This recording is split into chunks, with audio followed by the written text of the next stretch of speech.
And I want to take just a quick moment and show you what we've done in here. I'm still experimenting with the perching. I found that just a simple board just seems kind of awkward to me. I mean, I wouldn't want to have to sit on a single board all night long. And so what we did is we gave them one, and then behind it is another, and behind that is another, and behind that is another. So every 6 inches they're apart. That gives the manure, you know, the manure can still fall down. They have a place to put their feet to perch, but then they can also rest their back ends or whatever on top of these. And so far the chickens seem pretty happy with that. And we gave them another board down here to hop up on in order to get up on their perches. This is about 2 feet. It's kind of quite a jump, and they can all do it. And the reason we did that is because we didn't want raccoons being able to climb up there. So they're pretty safe once they get up there. And you can see here I had to build one little girl a ladder.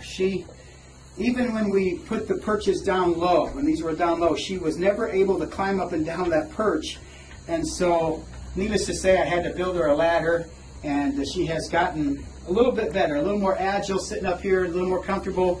And I think I've seen her jumping up on the perches on her own. So I'm about ready to take that ladder away. It was just there for training for her, I guess. And you can see we've got lighting. You know, you don't need to have all of this stuff, but we put it in. We put lights here so that if we want to heat it in the wintertime when it gets really cold, we can just put some red bulbs in there and heat it up, okay? And what else?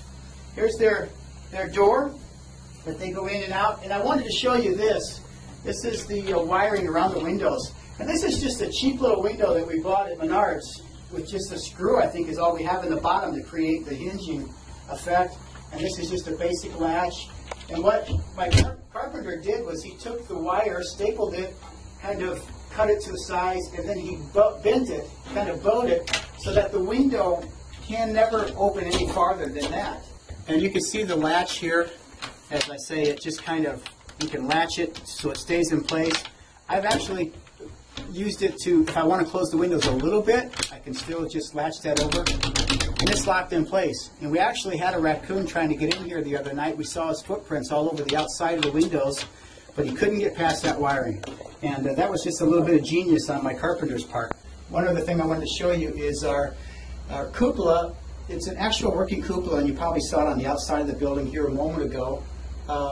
We have holes drilled up there. I think they were 3/4 inch, half-inch, or 3/4 inch holes all along the top, so that air can vent out.